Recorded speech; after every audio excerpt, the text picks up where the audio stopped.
So what is our average attrition rate in the US? Guesses?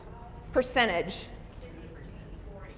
84, 50, 16, 55 to 65, depending on which national study you look at. So a little over half of the people like you enough to give you money. They know who you are already. They wrote you a check or gave you their credit card number, and then they don't do it again. They disappear down the drain. This is not an awareness issue. This is not an outreach issue. These people already know who you are. So this is really about retention. How do we keep the love alive? That's what we're going to talk about today. And big hint, this has nothing to do with your overhead rate. There's a lot of discussion in our sector right now about what those percentages should be and whether you should put that on your homepage and the role it plays in your fundraising. And yes, there are certain donors who want that information, but overall, this has nothing to do with your overhead rate. Just like there's the runner's high, there's a generosity high that you get with the chemicals in your brain when you're a good person and you do something to help somebody else. You feel good about yourself physically and mentally. This is why people give, and December supports that for you culturally.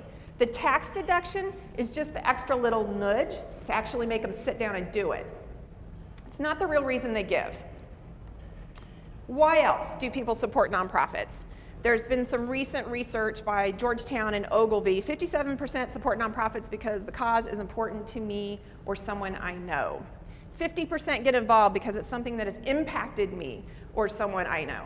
38% get involved because I feel like I can make a difference. Okay, this is why people support you, not because your overhead percentage is a certain number. Donor Voice is a donor relations company that's done some really fascinating research. They tested a number of different questions and then did a whole lot of math and figured out which ones were good predictors of whether a donor was going to be a good donor in our eyes, whether they're the kind of person that would be likely to give another gift and give a bigger gift. And they looked at scores and scores of different ways to judge this. And they found that these three statements, the extent to which the donor believed these and would sort of give themselves a 10, I totally agree with this statement, was the best predictor of whether they would be what you would consider a good donor in the future. I'm committed to this nonprofit. I feel a sense of loyalty to this nonprofit, and this nonprofit is my favorite charity. We can rationalize everything that we do, but most of our decisions are actually very emotional decisions. So we have bookkeeper in all of us. The bookkeeper is very interested in sort of the market norms, the transactions. Is this worth it to me? There's a lot of math going on in the head. But we also have an angel in us.